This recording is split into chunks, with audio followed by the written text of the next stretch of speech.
Hello tout le monde, bienvenue dans cette nouvelle vidéo. Vous avez voté sur Instagram pour une vidéo sur mon expérience en association étudiante. Donc si vous voulez choisir les prochains thèmes des vidéos, n'hésitez pas à aller me suivre sur Instagram et à participer au sondage. Donc ce qu'on va faire dans cette vidéo, c'est que je vais y aller vraiment chronologiquement, vous parler de ce que c'est que les associations, à quoi ça sert, comment c'est formé une association, les AG, les bureaux, les respos, et aussi vous donner mon expérience parce que je pense que ça c'est le plus important, vous donner en toute honnêteté les détails qui sont peut-être positifs ou négatifs de mon expérience. C'est parti. En première année t'arrives, la première semaine, t'as la présentation des assos. Comment ça se passe? Tous les 1A sont dans un grand amphi avec les associations devant, donc ambiance énorme, et là chaque teaser passe en grand écran. C'était incroyable, une ambiance folle. Au début, j'étais pas sûre de vouloir faire une asso, mais quand j'ai vu ça, quand j'ai vu l'ambiance, quand j'ai vu les teasers auxquels je pouvais m'identifier, ces gens, ces thèmes, je me suis dit, ok Lorraine, il n'y a pas moyen que tu loupes ça. Du coup, je me suis dit, ok, il y a Rec qui m'intéresse, il y a Buzz qui m'intéresse, il y a Coup de pouce qui m'intéresse et Culture Vin. Sauf que j'ai une copine qui m'a dit, ouais non mais Lorraine, le vin laisse tomber, enfin t'as aucune connaissance, t'as fait aucun stage, personne dans ta famille travaille dans le vin, tu ne peux pas postuler à une association de vin. Et en fait, sachez que c'est complètement faux. Donc ça je vous le dis, c'est très important, vous avez aucun prérequis pour rentrer dans une association.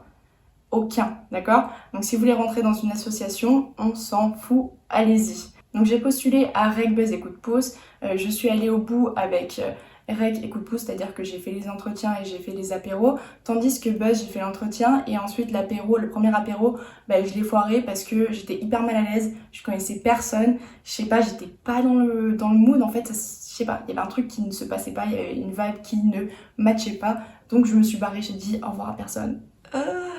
Et donc, du coup, ils l'ont hyper mal pris, ils ont parlé entre assos, ouais, Lorraine, elle a pas dit au revoir et tout. C'est vrai qu'il y avait des gens de Rec qui me disaient, ouais, non mais Lorraine, t'abuses, enfin, tu manques complètement de respect et tout. Et j'étais là, oh là là, qu'est-ce que j'ai fait? Mon Dieu. Donc, finalement, j'ai été choisie par Rec. Donc, comment ça se passe? C'est le jour, en fait, des résultats et tu reçois un appel ou pas. Donc là j'ai reçu un appel du vice-président en mode ouais Lorraine t'es prise et tout, non. Du coup j'étais trop contente, mais du coup ceux qui ne sont pas sélectionnés ne reçoivent tout simplement pas d'appel. Et je vous avouerai que moi j'ai été contactée assez tard, donc c'est une énorme pression. Donc vient le moment où il faut choisir son pôle. Donc qu'est-ce qu'il y a comme pôle dans une association? Il y a le pôle événementiel, il y a le pôle sponsorisation, pôle communication, et après il y a d'autres pôles qui dépendent en fait de l'association. Par exemple, REC, du coup l'association où j'ai été choisie, il y avait le pôle musique qui est complètement différent de par exemple du pôle, je sais pas, dégustation de vin, je sais plus si ça s'appelle comme ça, pour Culture Vin. Et du coup aussi il y a le bureau, mais ça tu peux pas intégrer le bureau à moins que tu sois en deuxième année. Donc le bureau c'est vice-président, président, secrétaire et comptable. Je sais pas comment on dit, c'est peut-être pas comptable, trésorier.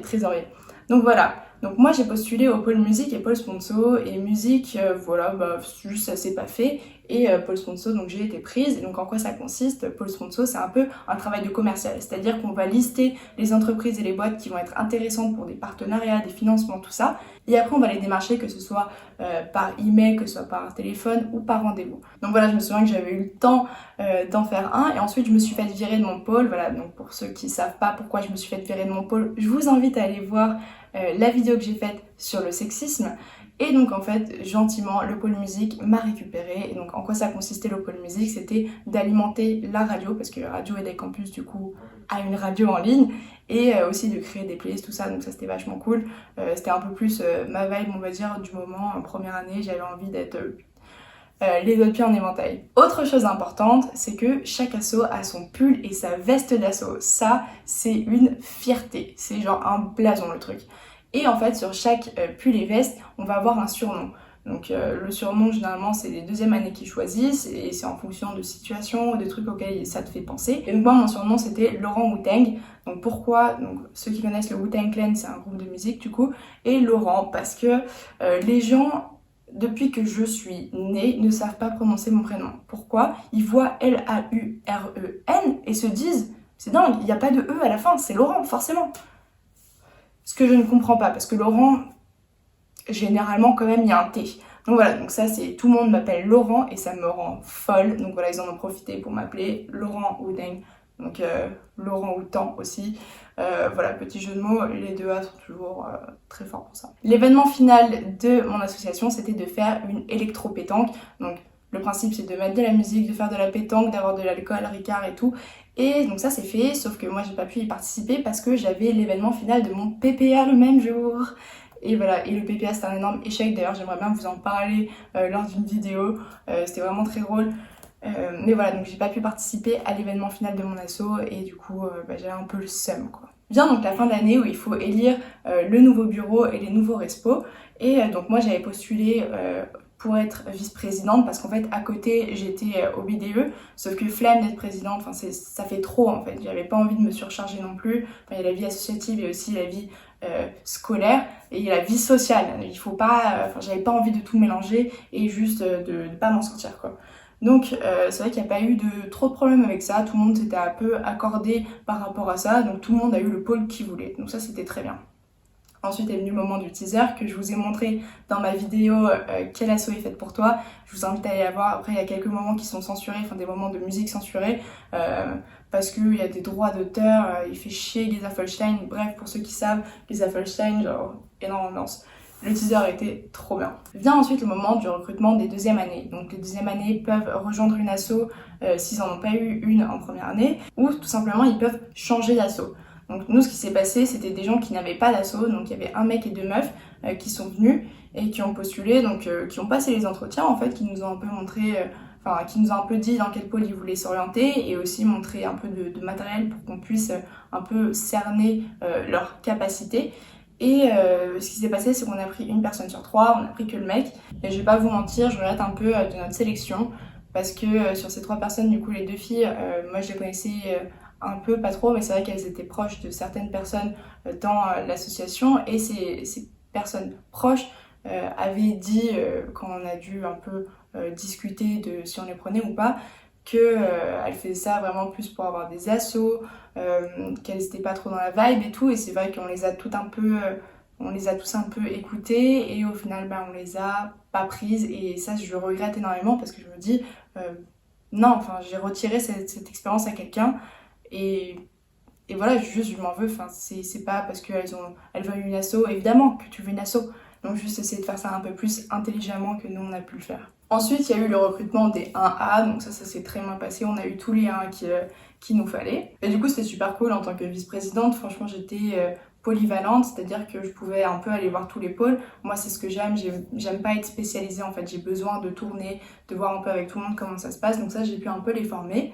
Et en fait je me suis pas trop rapprochée d'eux, on va dire que j'ai essayé de garder une relation un peu professionnelle, chose que je regrette encore aujourd'hui, parce que c'est vrai que je me prenais un peu trop au sérieux à l'époque, et c'est juste que j'avais tellement d'ambition dans ma tête, et j'avais juste tellement de pression, parce que je sais pas, j'ai jamais été très douée en cours, j'ai jamais été la plus intelligente, la plus drôle, la plus belle, et en fait ça s'est un peu retranscrit dans mon côté professionnel où je suis une tueuse quoi, c'est juste j'avance et c'est tout. Et c'est encore comme ça dans ma vie, mais c'est vrai qu'à l'époque c'était pas du tout structuré, c'était vraiment en mode professionnel, donc carré. Et voilà, et ce qui s'est passé aussi, c'est que au-delà du fait que je me suis pas trop rapprochée des premières années, mais bon évidemment que je me suis rapprochée de certaines premières années, mais pas de tous, ce que je regrette, mais aussi ce qui s'est passé c'est que avec le président on a eu une embrouille, une très grosse embrouille. En fait moi je le trouvais très passif. Tout le bureau le trouvait très passif en vrai, c'est juste qu'il avait des problèmes perso, voilà ce que je peux comprendre bien sûr, mais en fait il avait endossé ce rôle de président qu'il ne respectait pas, et d'un autre côté il demandait pas d'aide, il faisait tout dans son coin, solo, on savait pas ce qu'il faisait, est-ce qu'il faisait vraiment quelque chose, et en fait j'étais la seule vraiment à dire mec, enfin je veux bien, il n'y a pas de souci qu'il y ait un truc qui se passe pas bien dans ta vie et tout, mais je veux dire, faut qu'on t'aide nous aussi, il faut que tu nous aides à porter l'assaut quoi, enfin t'as pris un rôle, t'as pris une décision, voilà, il faut quand même un peu l'assumer. Donc si tu peux pas l'assumer par toi-même, aide-nous à t'aider. Et en fait, ça a vite monté dans les tours. Et jusqu'au moment où on s'est vraiment embrouillé. Jusqu'à un moment où moi j'ai un peu amené la chose trop loin, étant donné que juste moi j'en ai marre. Enfin, je veux pas des mots, je veux des actions. Il y en a marre. Ça fait 6 mois que ça se passe comme ça. C'est bon, hop, moi je pète un câble et du coup je lui dis, je sais plus exactement ce que je lui ai dit parce qu'il m'a bloqué sur Facebook donc je peux pas retrouver les messages, mais je lui dis en gros ouais, dans tous les cas si tu quittes l'assaut ce serait pas plus mal et tu sais quoi, ce serait même peut-être le plus grand buzz que ça pourrait nous faire pour l'assaut, donc tant mieux. Voilà, donc directement il a quitté l'assaut. Voilà, je veux dire que c'était pas des mots que je pensais vraiment, et en fait derrière tous les uns m'ont un peu tenu responsable sans prendre compte de ma version de l'histoire, et donc j'ai dû expliquer tout ça devant tout le monde, grand écran avec les messages et tout leur expliquer, et bref, enfin comment vous dire que mes relations avec les 1A ne se sont pas forcément améliorées quoi. Donc voilà, donc moi je suis restée vice-présidente et la secrétaire est passée présidente parce que comme je vous ai dit, moi j'étais au B2, j'avais aucun moyen de devenir présidente. Et donc avec avec qui je m'entendais vraiment très bien, c'était Hippolyte, il me faisait un peu penser à mon frère, et on a décidé de créer Planète Rec. Donc si vous connaissez Planète Rap sur Skyrock, ben là c'était Planète Rec, et donc on invitait des gens, des rappeurs et tout, on retransmettait tout en live donc sur la radio, et je crois aussi qu'après on faisait un after movie sur YouTube et c'était trop stylé. Je me rappelle, j'avais même invité mon frère et tout pour rapper. Donc ça c'était trop bien, c'était un méga projet, je crois que ça existe encore aujourd'hui. Donc ça franchement c'était quelque chose sur lequel j'ai pu vraiment me concentrer et me vider la tête et voilà, et donner tout ce que j'avais dans ce projet. Donc à la fin il y a eu l'élection du bureau et des responsables des premières années. Donc là nous les deuxièmes années on avait un vote. Et ce qui s'est passé, c'est que ça s'est très mal passé en fait, tout simplement. Ils s'étaient pas complètement accordés. Il y avait une meuf qui voulait être vice-présidente, sauf qu'en fait elle était juste bouillante en événementiel, c'est-à-dire qu'elle connaissait tous les gens de Lille, elle était incroyable, et bah tout le monde s'est un peu mis d'accord que non, enfin elle pouvait pas être vice-présidente, fallait qu'elle se mette à fond dans ce dans quoi elle excellait. Et donc elle l'a très mal pris, elle a pleuré et tout, elle nous en a voulu.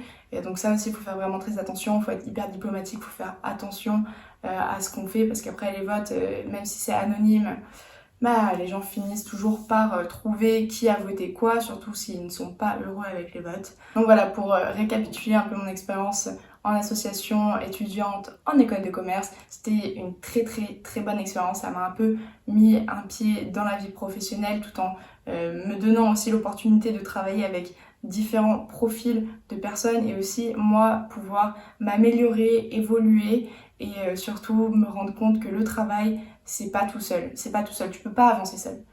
Tu dois avancer avec les autres.